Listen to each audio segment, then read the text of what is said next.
नमस्कार, स्वागत आप सभी का एक और वीडियो में। और आज का वीडियो किसी यूनिवर्सिटी के एडमिशन प्रोसेस को लेकर, एग्ज़ामिनेशन को लेकर, पीएचडी एडमिशन को लेकर नहीं होने वाला है। इस बात का ध्यान रखिएगा। आज का वीडियो है उन सभी ऐसे विद्यार्थियों, शोधार्थियों के लिए जो किसी प्रकार के पेपर प्रेजेंटेशन में, किसी प्रकार के शोध संगोष्ठी में शामिल होने की रखते हैं रुचि, चाहे विद्यार्थी हों, शोधार्थी हों या शिक्षक हों, या फिर अपने पद से पदच्युत यानी कि पद से रिटायर्ड हो चुके हों, सेवानिवृत्त हों। ऐसे सभी जिज्ञासु जागरूक लोगों के लिए होने जा रही है 10 और 11 जून को एक अंतर्राष्ट्रीय स्तर की कॉन्फ्रेंस। कॉन्फ्रेंस से मतलब सेमिनार।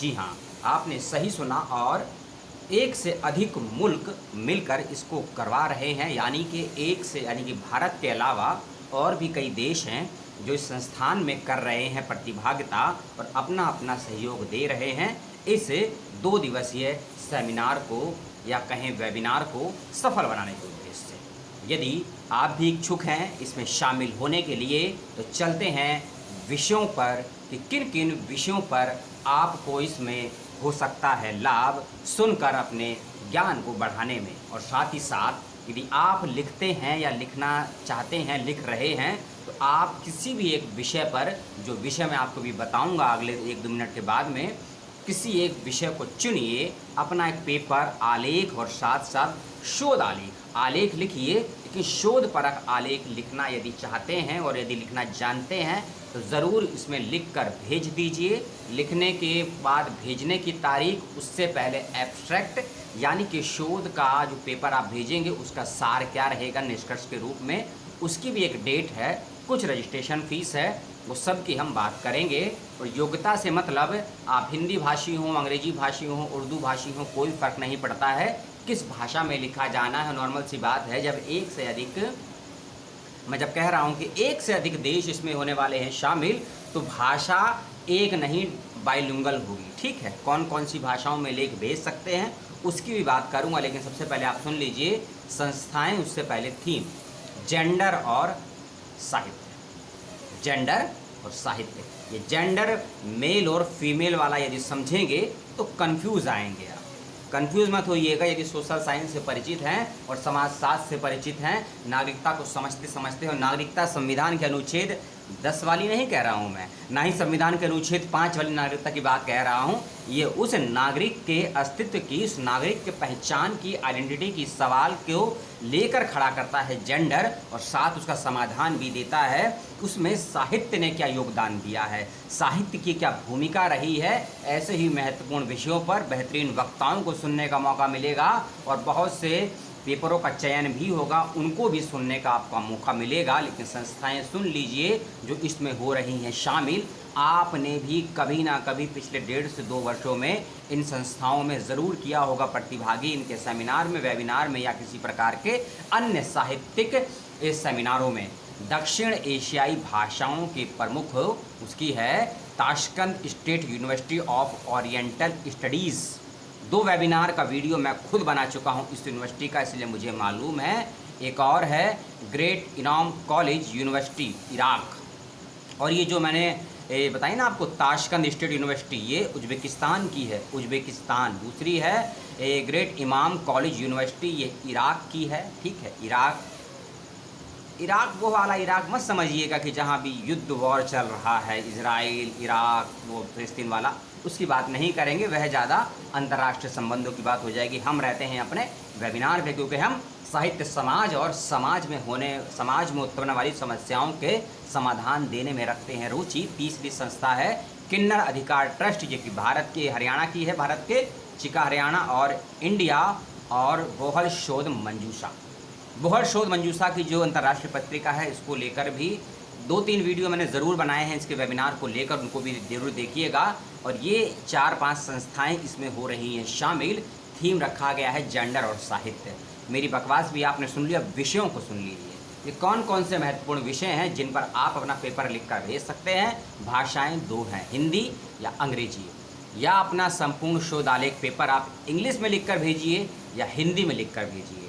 APA फॉर्मेट को लागू करिएगा, पालन करिएगा, बिब्लियोग्राफी दीजिएगा, निष्कर्ष दीजिएगा और उसका रेलेवेंस दीजिएगा, हाइपोथेसिस देने की ज़रूरत नहीं है, क्योंकि ये कोई सिनॉप्सिस नहीं बल्कि पेपर प्रेजेंटेशन भी नहीं, शोध आलेख है। अपने विषय का पॉजिटिव, नेगेटिव, उसका इफ़ेक्ट, उसका इम्पैक्ट सभी शामिल कीजिएगा। और यदि आप अपने पेपर में किसी प्रकार की किसी समस्या को उठा रहे हैं, सामने लाना चाहते हैं किसी समस्या को अपने पेपर के माध्यम से, तो उस समस्या का आपके अनुसार एक वैकल्पिक समाधान क्या हो सकता है ये भी स्पष्ट कीजिएगा। पेपर का मतलब केवल ये नहीं होता है किसी भी वेबिनार, सेमिनार, वर्कशॉप, चाहे कोई कार्यशाला हो कि आपने समस्याओं को गिना दिया। अपने आप को आप जिज्ञासु विद्यार्थी, सीखने वाले शोधार्थी समझते हैं, तो समस्या के साथ साथ आपको एक वैकल्पिक समाधान भी देना ज़रूरी होता है। यही पेपर प्रेजेंटेशन का और शोध आलेख का उद्देश्य भी होता है, ऐसा मैं समझता हूँ। पहला विषय है किन्नर विमर्श की प्रासंगिकता। किन्नर विमर्श की जो है प्रासंगिकता क्या है आज के समय में, एक ये विषय है। दूसरा है किन्नर साहित्य और समाज। किन्नर साहित्य और समाज को लेकर एक विशेषांक भी है मेरे पास, यदि किसी को चाहिए तो कमेंट बॉक्स में अपना ईमेल आईडी दे दीजिएगा, मैं आपको सेंड कर दूंगा, कुछ चार्जेस नहीं लूँगा। तीसरा विषय है साहित्य में जेंडर का विश्लेषण। अब देखिए, लिटरेचर में जेंडर, जब आप जेंडर पढ़ेंगे ना तो आपको वुमेन एम्पावरमेंट भी पढ़ना पड़ेगा, स्त्री सशक्तिकरण कह लीजिए या महिला सशक्तिकरण। और जब महिला सशक्तिकरण पढ़ेंगे तो आपको ग्रामीण और शहरी शिक्षित अशिक्षित महिलाओं के भूमिका को समझना होगा। और जब तक आप इसको नहीं समझेंगे तब तक आप साहित्य में जेंडर का विश्लेषण कर पाएँ, ऐसा मुझे नहीं लगता है। इसीलिए साहित्य में जेंडर की विश्लेषण तीसरा विषय है। चौथा विषय इसमें एक है काव्य में जेंडर का वैचारिक पक्ष। अब ये काव्य आ गया, देखिए काव्य का मतलब कविताओं में, और ये कविताएं आदिकाल, मध्यकाल और मध्यकाल के जो दोनों भाग हैं, रीतिकाल, भक्तिकाल, वह भी हो सकती हैं। और आप इसको यदि ले जाना चाहते हैं और आप में क्षमताएं हैं, पोस्ट मॉडर्न के सिनेरियो में थर्ड जेंडर के समस्याओं को काव्य में क्या स्थान दिया गया है, खासकर पोइट्री में, और खासकर वर्ल्ड वाइड लेवल पर यदि अपने विषय को लेकर जाते हैं तो बहुत अच्छा रहेगा आपके लिए, संस्थान के लिए, और जब आपका पेपर पब्लिश होगा उसके लिए भी, क्योंकि एक से अधिक मुल्कों में इसकी ब्राउचर भी जाएगा, विवरणिका भी जाएगी। पेपर का कंटेंट, पेपर में दिए गए लॉजिक, पेपर में दिए गए एग्जाम्पल आपके बेहतरीन होंगे, तो सुनिए आपका पेपर यहाँ बैठे बैठे विश्व में लोग पढ़ेंगे। इसीलिए पेपर को ध्यान से, धैर्य से लिखिएगा। लिखने में, समझने में कोई दिक्कत आती है मुझे फ़ोन करिएगा, जो भी मेरे पास मेरी समझ, मेरी जानकारी है, मैं आपकी हेल्प करने की पूरी कोशिश करूँगा। एक और विषय है साहित्य में जेंडर से संबंधित दृष्टिकोण। आपने मानवाधिकार के बारे में सुना होगा, यहाँ मैं विषय को थोड़ा समझाना भी चाहता हूँ, इसीलिए हर टॉपिक के बाद थोड़ा एक्सप्लेन कर देता हूँ। आपने सुना होगा हमारे ही संविधान में मानवाधिकारों की बात नहीं की गई है, लेकिन अलग से मानवों के अधिकारों को सुरक्षित रखा गया है, और मानवाधिकार कभी भी स्थगित भंग नहीं होते हैं, चाहे देश में युद्ध की स्थिति हो या देश में आपातकाल की स्थिति हो। मानवाधिकार दिए गए हैं, लेकिन वह मानवाधिकार स्त्रियों के हैं, पुरुषों के हैं। थर्ड जेंडर का मानवाधिकार कहाँ गया, किन्नरों का मानवाधिकार कहाँ गया, आपने सोचा कभी? तो साहित्य में जेंडर से संबंधित दृष्टिकोण, यानी कि साहित्य का एक हिस्सा समाज भी है। किसी ने कहा था ना, साहित्य समाज का दर्पण है, कमेंट करके बताइएगा किस साहित्यकार ने कहा था। यदि साहित्य समाज का दर्पण है और साहित्य में जो जेंडर के प्रति दृष्टिकोण है लोगों का, वह मानवाधिकार क्यों नहीं आता है? यानी कि साहित्य में मानवाधिकार रूपी लोगों ने कभी नहीं सोचा इस थर्ड जेंडर के प्रति उनका क्या दृष्टिकोण है। तो एक विषय ये भी, एक विषय और है। साहित्य की बहुत अच्छी विधा है लिटरेचर की, इसको बोलते हैं उपन्यास, नॉवल। उपन्यास में जेंडर की वैचारिकता। अब ये वैचारिकता इसको लीजिए या इसको रचना धर्मिता लीजिए, काव्य कौशल लीजिए, कुछ भी समझ लीजिए, शब्दों का हेर फेर है, या कहें कि साहित्यकारों की वाक चटुता है। साहित्यकारों की ये वाक चटुता है। और यदि हम डिबेट की फील्ड में जब हम करते हैं तो हम इसे एक्सटेम्पररी बोलते हैं, एक्सटेम्पोर्ड बोलते हैं, कि आपको कुछ शब्द दे दिए जाते हैं या कुछ आपको कंडीशंस दे दिए जाती हैं और कहा जाता है इस पर विचार कीजिए, कन्वर्सेशन कीजिए। संवाद नहीं करेंगे आप, संवाद नहीं करेंगे, विचार करेंगे, विमर्श करेंगे, लेकिन तार्किक करेंगे, लॉजिक करेंगे और सभी दृष्टियों को ध्यान में रखते हुए करेंगे। और उसी सभी दृष्टियों को ध्यान में रखते हुए साहित्य में लिखी जाती है एक विधा जिसका नाम है उपन्यास। उसी उपन्यासों में जेंडर की क्या वैचारिकता, इस विषय पर चलाइए अपनी लेखनी को, अपनी भूमिका के साथ सारे प्रश्नों को दीजिए, उसका समाधान दीजिए और भविष्य में इस विषय का क्या भविष्य हो सकता है उसके लिए भी बातचीत कीजिए। अगले विषय पर और चलते हैं। बहुत अच्छा विषय है ऑटोबायोग्राफी, आत्मकथा। आत्मकथाओं में जेंडरिक भाव पक्ष। अब देखिए कितना डीप विषय गया है। इसी मैंने कहा ना कि विषय में वैचारिकी पर बात की गई है। यहाँ आत्मकथाओं में जेंडरिकी एक नया विषय, यानी कि जेंडरिज्म समझ लीजिए इसको, ठीक है, कि उसको जेंडरिज्म को आत्मकथा में, यानी कि या क्या किसी थर्ड जेंडर वाले व्यक्ति ने अपनी आत्मकथा को लिखा है, अगर लिखा है तो किस दृष्टि से लिखा है, और अगर लिखा है तो समाज ने किस दृष्टि से उसका पाठन और अध्ययन किया है। और समाज ने यदि किसी जेंडर संबंधित व्यक्ति की आत्मकथा का अध्ययन, अवलोकन या उसकी समीक्षा या आलोचना की है तो पाठक क्या पढ़ने वाला थर्ड जेंडर है या सामान्य है, मेल है फीमेल है, उन सभी पक्षों के भाव पक्ष को लेना है आपको, क्योंकि काव्य में दो पक्ष होते हैं, भाव पक्ष और शैली पक्ष।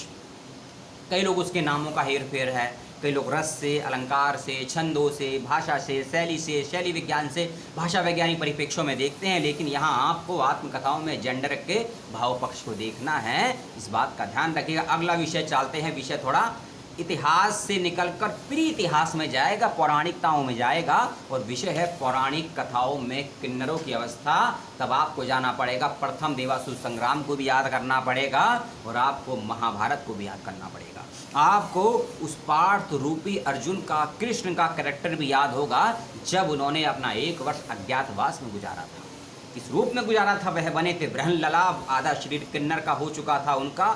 यानी कि हमारे पौराणिक ग्रंथों में भी, और हमारे से मतलब यहाँ भारतीय मत लीजिएगा, किसी भी मुल्क का कोई पौराणिक ग्रंथ हो, कोई मैथोलॉजिकल ग्रंथ हो, उसमें आपको लगता है कि किन्नर विमर्श हुआ है, किसी घटना को प्रारूप में रखते हुए कोई ऐसी रचना, कोई ऐसी काव्य धर्मिता रखी गई है, तो उस पर अपनी कलम को चलाइएगा। विषय को फिर से सुन लीजिए, पौराणिक कथाओं में किन्नरों की अवस्था। और विषय को, कोई भी विषय मैंने आपको जो बताए हैं, केवल और केवल एक मुल्क तक सीमित मत करिएगा। आधुनिक साहित्य में जी रहे हैं और आधुनिक साहित्य में पोस्ट मॉडर्न प्रवेश कर चुका है। 1850 को भूल जाइए, 1857 को ही भूल जाइए, 1860 के रेनेसां मूवमेंट को ही भूल जाइए, 1900 भी नहीं बल्कि 2021 में बैठे हैं। और 2021 ग्लोबलाइजेशन का युग है, वैश्वीकरण का युग है, और उसके साथ साथ एक कह सकते हैं कि पूंजीवादी युग में उपभोक्तावादी संस्कृति का युग है। और यहाँ जो चीज़ वर्तमान में स्टे करती है उसकी चर्चा, संवाद, समाधान और उसका भविष्य चारों तय किए जाते हैं। इसीलिए अपने विषय को आधुनिक परिप्रेक्ष्य में नहीं, उत्तर आधुनिक परिप्रेक्ष्य में लिखिएगा, लेकिन कथा, घटनाएं और इतिहास से ज़रूर लीजिएगा। अगले विषय पर चलते हैं, आइडेंटिटी। जेंडर की जड़ है ये, और जेंडर की जड़ कहें कि जेंडर के जो लोग इसी प्रश्न के समाधान के लिए लड़ रहे हैं, सदियों से लड़ रहे हैं। विषय है अस्मिता अस्तित्व की खोज में ट्रांसजेंडर वर्ग। अब देखिए विषय खुल गया है, इस टॉपिक में विषय खुल गया है। किन्नर से चला गया थर्ड जेंडर, क्योंकि किन्नर को हम किन्नर बोलें या हिजड़ा बोलें या थर्ड जेंडर बोलें, ये तीनों ही शब्द मुझको बोलने में तकलीफ़ नहीं होगी, लेकिन सुनने वाले हो सकता है इसको म्यूट करके सुनेंगे, इस शब्द को अपने वॉल्यूम को कम कर देंगे या ईयरफोन लगा लेंगे कानों में इस वॉल्यूम को, इस वीडियो को देखते वक्त, जब मैं थर्ड जेंडर शब्द की बात करता हूँ या फिर ट्रांसजेंडर की बात करता हूँ, किन्नर की बात करता हूँ, हिजड़े की बात करता हूँ। ये सब हमारे साहित्य के शब्द हैं, यानी कि आंखें बंद कर लेने से अंधेरा नहीं हो जाता है। और सत्य को यदि सत्य की तरह लिखा जाना चाहिए तो सत्य को सत्य की तरह सुना भी जाना चाहिए। लाइनें मेरी नहीं हैं, कुछ रोमा रोला की हैं, कुछ मंटो की हैं, कुछ एक और कवि की हैं, तो उसका नाम आप बताइएगा। विषय चलते हैं, अस्मिता अस्तित्व की खोज में ट्रांसजेंडर वर्ग। इस विषय के डीप में नहीं जाऊँगा, एक विषय और है साहित्य से संबंधित जेंडर की समस्याएँ एवं निवारण। अब देखिए, जब हम किसी भी भाषा का साहित्य लिखते हैं, लिटरेचर का जब हम रिव्यू, लिटरेचर को जब राइटअप करते हैं, उस राइटअप यानी कि जब हम इतिहास लेखन करते हैं, या साहित्य का इतिहास लेखन हो या इतिहास का भी इतिहास लेखन जब हम करते हैं, तो उसको लिखने के कई प्रकार के हमारे दृष्टिकोण होते हैं। हमारे दृष्टिकोण के साथ साथ हमारी कई प्रकार की वैचारिकी होती हैं। कई प्रकार की वैचारिकी के साथ साथ कई प्रकार के समाजों से हम अपने आप को गुथा हुआ या बिथा हुआ समझते हैं, जुड़ा हुआ समझते हैं, अपना अपनत्व उसमें समझते हैं। इसीलिए साहित्य से संबंधित जेंडर की समस्याएं और निदान, अगर आप हिंदू समाज से हैं तो आपको उस वर्ग की समस्याएं दिखेंगी, मुस्लिम समाज से हैं तो उस वर्ग की समस्याएं दिखेंगी। लेकिन यदि आप हिंदुस्तानी हैं, नागरिक हैं उस देश के, अपने आप को सिटीज़न मानते हैं, सिविल सर्वेंट मानते हैं, सिविल सर्विस का एक यानी कि उस भारतीय प्रशासनिक व्यवस्थाओं का अपना हिस्सा मानते हैं, तो आप हिंदू मुस्लिम सिख की बात नहीं करेंगे, आप नागरिक की बात करेंगे, मानव की बात करेंगे। और मानव में भी जो थर्ड जेंडर है उसकी होने वाली समस्याएं और उसके निदान की बात करेंगे। और ये मैं दर्शकों पर छोड़ देता हूं, जो भी इस वीडियो को देख रहा है, पेपर लिखेगा या लिखेगी, वह अपने आप को हिंदू समझता है, मुस्लिम समझता है या हिंदुस्तानी समझता है या भारतीय समझता है या नागरिक समझता है, किस दृष्टि से आप लिखेंगे पेपर, उसकी हम बात करेंगे। 2 विषय और हैं, आप उसको भी सुन लीजिए। यानी कि 12 विषय हैं आपके सामने, अभी तो हुए हैं 10। 11वें विषय को सुनते हैं, थर्ड जेंडर की अवधारणा और स्वरूप, यानी कि concept of design of third gender. ये सभी विषयों पर पेपर आप हिंदी में भी लिख सकते हैं, अंग्रेजी में भी लिख सकते हैं। सभी विषयों को अंग्रेजी में भी मैं डिस्कशन बॉक्स में डाल दूंगा, वहाँ से समझ लीजिएगा, कोई दिक्कत नहीं आएगी। ठीक है, पेपर कहाँ भेजना है, कब तक भेजना है, कैसे भेजना है, उसके लिए मैं आपको 2 मिनट के बाद बताऊंगा। अभी 10 मिनट का वीडियो और शेष है। वीडियो को अपनी समझ बुद्धि विवेक के अनुसार देखिएगा, कोई प्रेशर नहीं है आपके ऊपर कि देखना ही है भैया आपको, कोई नौकरी नहीं देने वाला मैं आपको, ना ही आपको विशेष लाभ होगा। हाँ, ज्ञान मिलेगा आपको, और ज्ञान मिलेगा, इन्फॉर्मेशन मिलेगी, तार्किकता मिलेगी। एक विषय पर एक से अधिक मुल्क के लोग, एक से अधिक वक्ता, एक से अधिक जेंडर के लोग कितना डीपली सोच सकते हैं, समझ सकते हैं, इस विषय की सारी समझ आपको इस 2 दिवसीय वेबिनार सेमिनार कॉन्फ्रेंस में मिलेगी, जो 10 और 11 जून 2021 को होने वाला है, ऑनलाइन माध्यम से होने वाला है। विषय है अगला थर्ड जेंडर की अवधारणा और स्वरूप, और लास्ट विषय है एक ही विषय को लेकर स्त्री पुरुष ट्रांसजेंडर का दृष्टिकोण। इसको फिर से समझिए विषय को, एक ही विषय को लेकर स्त्री पुरुष और थर्ड जेंडर का दृष्टिकोण। मान लीजिए ट्रेन में टीटी आता, ये विषय नहीं है, ये मैं आपको कंडीशन वही सिचुएशन बता रहा हूँ समझाने के लिए। ट्रेन में आपको टीटी मिलता है, ठीक है, टीटी आपका चालान काटता है। हो सकता है फीमेल को कुछ अधिक छूट दे दें, पैसा कम ले, मेल को ज़्यादा दें। लेकिन यदि किसी टीटी को कोई थर्ड जेंडर व्यक्ति मिलता है, किन्नर व्यक्ति मिलता है, उसका काटना है उसको चालान। लेकिन हमारे संविधान में, नीति निर्देशक सिद्धांतों में, आईपीसी में, सीपीसी में, सीआरपीसी में और भारतीय दंड संहिता में कोई प्रावधान नहीं है अभी तक कि थर्ड जेंडर के लिए क्या सज़ा का प्रावधान है। उस परिस्थिति में आप यदि फंसते हैं तो आपका क्या दृष्टिकोण रहेगा उस समय? ऐसी किसी सिचुएशन को अपने दिमाग में करिएगा क्रिएट और लिख दीजिएगा पेपर। 18 मिनट हो गए, अब चलते हैं रूल्स एंड रेगुलेशन पे। हिंदी और अंग्रेजी दोनों में से किसी एक भाषा का चयन कीजिएगा पेपर को भेजने के लिए, ठीक है। पेपर कहाँ और कैसे भेजना है? 7 हाँ मैं देख लेता हूँ, गलती होगी तो भैया फिर आप मुझे डंडा मारेंगे। 7 जून 2021 तक आप जिस भी विषय पर लिखेंगे पेपर, उस विषय पर आपको अपने पेपर का सार यानी कि एब्स्ट्रैक्ट, और एब्स्ट्रैक्ट में कम से कम 5 कीवर्ड ज़रूर लिखिएगा। 5 कीवर्ड ज़रूर लिखिएगा। कीवर्ड नहीं पता है कमेंट करके पूछ लीजिएगा, मैं आपको समझा दूंगा। और कीवर्ड नहीं भी लिखेंगे तो कोई फ़र्क नहीं पड़ता है, लेकिन यदि कीवर्ड लिखकर भेजेंगे एब्स्ट्रैक्ट में और फुल पेपर में, तो आपके पेपर नेशनल नहीं, इंटरनेशनल नहीं, बल्कि विश्व के कई मुल्कों में लोग समझ पाएंगे इस बात का, क्योंकि कीवर्ड के आधार पर ही पेपर छपते भी हैं, समझे भी जाते हैं। और आपका पेपर यदि कहीं रेफरेंस के लिए लागू होगा, कोई लेगा तो कीवर्ड देखकर ही लेगा, क्योंकि जब आप कोई सर्च करते हैं किसी पेपर को, किसी आलेख को, बुक्स को, तो आप कीवर्ड डालकर ही सर्च करते हैं। इसीलिए अपने एब्स्ट्रैक्ट में कीवर्ड को ज़रूर शामिल कीजिएगा। और एब्स्ट्रैक्ट अपना 7 जून 2021 से पहले 150 से 200 शब्दों में आपको मेल से भेजना है। ईमेल आईडी में डिस्क्रिप्शन बॉक्स में दे दूंगा। पानी पी लेता हूँ 1 घूंट। सुबह के 2:30 बज रहे हैं, वीडियो शूट कर रहा हूँ, याद रखिएगा। 2 जून सुबह 2:30 बजे वीडियो शूट कर रहा हूँ कि आपको सुबह जल्दी मिल सके। जब आप फुल पेपर भेजेंगे तो फुल पेपर की डेट है 8 जून। 7 जून तक एब्स्ट्रैक्ट भेज दीजिए, और ये लास्ट डेट है, याद रखिएगा। आप चाहें तो आज भी लिख कर भेज सकते हैं, कल भी लिख कर भेज सकते हैं, परसों भी, लेकिन 7 जून तक एब्स्ट्रैक्ट और 8 जून तक फुल पेपर भेज दीजिएगा। फुल पेपर 2 से लेकर 3000 शब्दों के बीच में, एब्स्ट्रैक्ट 150 से लेकर 250 या 200 शब्दों के बीच में, हिंदी, अंग्रेजी, फ्रेंच, चाइनीज़, जर्मन। बढ़ गई लैंग्वेज, क्योंकि मैंने कहा था ना एक से अधिक मुल्क शामिल हो रहे हैं, यानी कि 5 भाषाएं हैं पेपर लिखने की, हिंदी, फ्रेंच, इंग्लिश, जर्मन और Hindi, French, Chinese, German, English. Chinese छूट गई थी, क्या करें, इतना गुस्सा है ना चाइना के प्रति, जब से उसने स्काई चीन का हमारा हिस्सा ही ले लिया है ना, दुख होता है, बहुत दुख होता है। लेकिन क्या करें, शामिल करना ज़रूरी है। व्यापारिक संबंध भी हैं, आर्थिक संबंध भी हैं, राजनीतिक संबंध भी हैं, कागज़ों पर ही सही लेकिन ग्राउंड पर भी हैं हमारे चाइना से संबंध। इसीलिए चाइनीज़, फ्रेंच, जर्मन और अंग्रेजी, इन 4 विदेशी भाषाएं और भारत की हिंदी, इन 5 भाषाओं में किसी एक भाषा का चयन कीजिए, अपना पेपर लिखकर भेज दीजिए। भाषा को मिक्स मत कीजिएगा, pure Hindi, pure English, pure Chinese, pure German, pure French भाषा में पेपर को लिखकर भेजिएगा। इस बात का ध्यान रखिएगा। जो इंडियन स्टूडेंट हैं, इंडिया का कोई व्यक्ति है शामिल होना चाहता है, उसके लिए नामांकन फीस 700 रुपये की रखी गई है, और जो विदेशी है उसके लिए, हाँ गलती हो गई, छोटी सी गलती हो गई। यदि आप पार्टिसिपेट करना चाहते हैं और पार्टिसिपेट यानी कि प्रतिभागी होना चाहते हैं तो आपको 500 रुपये देने होंगे, और यदि आप पेपर प्रेजेंट करना चाहते हैं, प्रतिभागी भी होना चाहते हैं, तो आपको 700 रुपये देने होंगे भारतीय नागरिकों के लिए, ठीक है ना। फिर से सुन लीजिए, आप पेपर प्रेजेंट करना चाहते हैं, यूजी हो, पीजी हो, एमफिल हो, पीएचडी हो, टीचर हो, डॉक्टरेट हो, रिटायर्ड हो, प्रोफेसर हो, वाइस चांसलर हो, शिक्षक हो, तो आपको देने होंगे 700 रुपये। इस बात का ध्यान रखिएगा।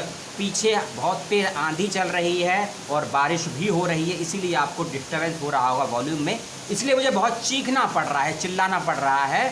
फीस मैं आपको लिख दूंगा और एक ईमेल आईडी दूंगा मैं आपको, उस ईमेल आईडी पर आपको अपने पेपर को लिखकर भेज देना है। पेपर को पीडीएफ कॉपी में मत भेजिएगा, सॉरी हाथ से लिखकर मत भेजिएगा, फ़ोटो खींचकर मत भेजिएगा, टाइप कीजिएगा किसी भी एक भाषा में, उसको फ्रंट पेज मत बनाइएगा, कोई दिक्कत नहीं है, लेकिन अपना परिचय ज़रूर दे दीजिएगा, नाम, पता, फ़ोन नंबर, ईमेल आईडी, किस विश्वविद्यालय से कौन सी डिग्री कर रहे हैं, यदि कि शिक्षक हैं तो किस पद पर शिक्षक हैं, ये सब उस पर लिख दीजिएगा।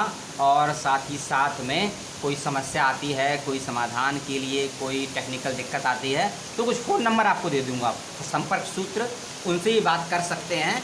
और इस आधे घंटे के लगभग वीडियो को आपने देखा, कितना देखा मुझे नहीं पता भैया, लेकिन मैं जानता हूँ आपने 50% तो देखा होगा।